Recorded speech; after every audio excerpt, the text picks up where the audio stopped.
السلام علیکم ورحمۃ اللہ وبرکاتہ۔ پیارے دوستوں، آج چاند کی تاریخ ہے 1 جمادی الاول سن 1445 ہجری اور آج انگریزی تاریخ ہے 16 نومبر 2023 عیسوی، اور آج جمعرات کا دن ہے یعنی تھرسڈے۔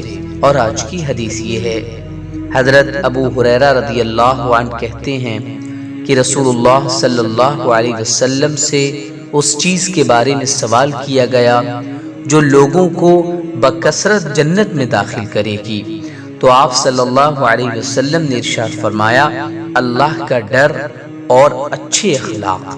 پھر آپ سے اس چیز کے بارے میں سوال کیا گیا جو لوگوں کو بکثرت جہنم میں داخل کرے گی، تو آپ صلی اللہ علیہ وسلم نے فرمایا، منہ اور شرمگاہ، یعنی اللہ تبارک و تعالی کا خوف اور اچھے اخلاق جس کے اندر پائے جائیں، اس سے بہتر شخص کوئی نہیں ہے۔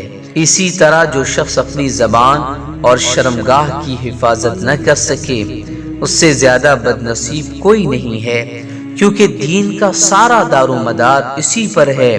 ہر طرح کی برائی کا صدور انہی سے ہوتا ہے، اس لیے جس نے ان دونوں کی حفاظت کی وہ خوش نصیب ہے۔ جامع ترمذی حدیث نمبر 2004۔ السلام علیکم ورحمۃ اللہ وبرکاتہ۔